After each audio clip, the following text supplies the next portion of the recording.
What's up, everyone, and welcome back to the Caregivers Circle. I'm your host, Carly Jackson. Today's episode is going to be all about empowering you, our caregivers, with practical tips, tricks, and resources that can make your life as a caregiver just a little bit easier. There are so many resources out there to help you along your journey that often go overlooked. Whether you're brand new to caregiving or have been doing this for years, there is something here for everyone. You are not alone, and there are amazing resources out there, which is why I'm going to go ahead and start with that. I first want to highlight the Alzheimer's Association, and you can find them at alz.org.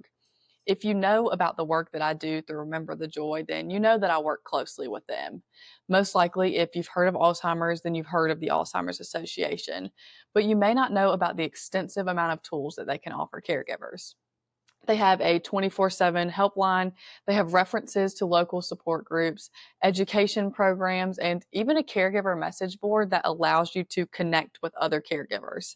Along with that, if you're someone who is no longer a caregiver, but you're really wanting to join the fight against Alzheimer's, I would highly recommend connecting with them. You can become a certified volunteer in so many different realms of advocacy and help educate others and offer support for Alzheimer's. The Alzheimer's Foundation of America offers many similar resources that would be extremely beneficial to caregivers. They have free memory screenings, professional training tools. They also have a helpline, and they are staffed with licensed social workers who are prepared to help you along your caregiving journey. For those who may be interested in the policy and legislation side of things, such as caregiver advocacy, policy insights, and research reports, visit caregiving.org. Resources like this are also a great reminder that there are people and organizations out there who are fighting for you. Your work and commitment to your loved one is definitely not going unnoticed, and the Alzheimer's and dementia community is working really, really hard to bring you the support that you need to be a successful caregiver. Another huge overlooked resource is your local agency on aging. Every county in the United States has one, and they can help connect you with transportation services, meal delivery, and legal aid. For any of my local York County people, the York County Council on Aging can be found at yccoa.com. Something fairly new that I have discovered in my research is caregiver apps. Some that I have found are Caring Village, Lots of Helping Hands, MetaSafe, and CareZone. These apps help organize schedules, assign tasks to family members, and communicate care updates. Much like the Caregiver Circle, these apps can become a place for you to share your struggles and gain advice from people who are experiencing these same things. These apps, plus many other that have the same function, can be found in any app store on your cell phone.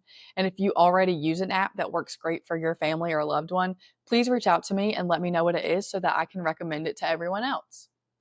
Next is social media platforms or Facebook groups. There are so many Facebook groups out there specifically for caregivers who are taking care of their loved ones with Alzheimer's or other related dementias. Joining one of these social media groups essentially allows you to join kind of a virtual support group, which offers 24/7 guidance and support while allowing for that small glimpse of relatability that we all look for. Even just tuning into this show or joining caregiver groups on social media can remind you that you're a part of a way bigger village that is going through these same things.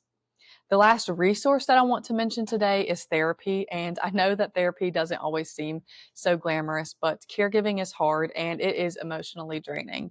I've said it a million times, but it is lonely and sometimes you just need that outlet. You cannot properly take care of someone else if you're not taking the time to take care of yourself. Never feel ashamed to speak to a counselor. There are even therapists who specialize in caregiver burnout, and many of them offer telehealth appointments if you can't leave the house due to your caregiving duties. Now, let's shift the focus to you and some tips to help you stay grounded. Before I even begin this, I want to say that everyone's journey is going to look completely different. Alzheimer's looks different on everyone, and so does caregiving. Not everything that works for someone else is going to work for you, and that's okay. Caregiving takes a lot of trial and error, but eventually you will find what works best for you and your loved one. First, I would try reframing the harder moments instead of talking about how frustrating it is. Maybe redirect and see that this is a moment where you're needed and you can make a big difference in the life of your loved one. It doesn't take away from the difficulty of the situation, but it does change your stance. And in a time like this, that's sometimes the only thing that you really do have control over. It's also really important to give yourself permission to take a break.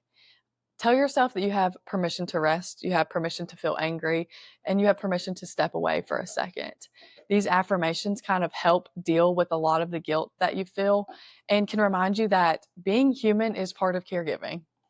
I would say one huge thing about being a caregiver is making the effort to continue to educate yourself. Understanding the disease helps you prepare for challenges that you may come across and respond to them more compassionately. One resource that I have really grown to admire is a John Hopkins Press Health book, The 36-Hour Day. It really does a great job at explaining all things dementia and Alzheimer's, and it breaks down every single detail that you would ever run into. Most importantly, celebrate the small moments. A shared laugh, a moment of recognition, or a peaceful afternoon. Cherish everything. They are the heart of caregiving, and I promise that when your caregiving journey is over, you're going to want to look back and remember all of those times where you soaked in every ounce of joy, even when it wasn't easy. Now, let's talk 5 tips for daily caregiving. Number one is routine is going to be your best friend. People with Alzheimer's or other memory issues often thrive on predictability. So create a daily schedule with everything from wake times to meals to medications to walks, and stick with that as much as you can. It can help reduce anxiety for your loved one, and it can also help you manage your time. However, with that being said, if you can't stick to it one day, it's fine. Don't feel guilty or be hard on yourself. Pick the routine back up when you can and just move on. Number two would be to use visual cues. Put labels on everything. Color code what you need to color code, and even use sticky notes with simple instructions that kind of can encourage independence and reduce a lot of those repetitive questions that you may be getting. I remember something that we tried for Grammy was a phone that all she had to do was pick it up and click someone's picture. Really, any way that you can simplify a task is going to allow for your loved one to handle some more things on their own and honestly relieve you of a little bit of your duties. Tip number 3 would be don't argue. If your loved one is confused or insists on something that is just totally inaccurate, avoid correcting them harshly. Just like our last guest, Annabelle, said, sometimes you just need to step into their reality no matter what it is. Go along with the things that they're saying and try gently redirecting their attention to something calming. Speak slowly and calmly while using simple sentences and maintaining eye contact. Honestly, validation is more powerful than correction is. Tip number 4 is not one that my family utilized, but it's one that I've heard to be really, really helpful, and that is to keep a caregiver binder. So, this would include anything from medical information, legal documents, medication logs, appointment dates, everything in one place. So, when you have an emergency or you have to go to the doctor's appointment, it's going to be really beneficial. When you become a caregiver, you're no longer just responsible for retaining and reciting all of your own medical and legal information, but you're now responsible for doing it for someone else too. Tip 5, in similarity to what I mentioned earlier, take breaks. And don't just take breaks, take guilt free breaks.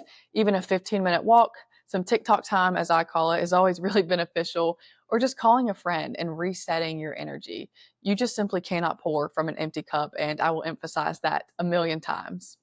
As we wrap this episode up, I also want to emphasize that I would be honored to be a resource for you and your family. I may not have all the answers, and I never will, but I will do my very best to make sure that you get exactly what you need to feel supported in your journey as a caregiver. Tune in to next week's episode as we host a guest who has made his caregiving journey into a social media success, educating others and bringing awareness to the role and dedication that loving someone with dementia brings. Before we go, I want to leave you with this reminder. You are doing enough. You are loving enough. You are not failing. You're human.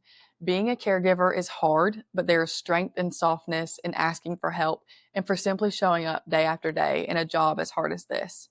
If this episode has helped you, please consider sharing it with a fellow caregiver. And don't forget that you always have a seat in this circle. I'm sending so much strength and grace to you all. Until next time, take care of yourself and remember that every small step that you take makes a huge difference.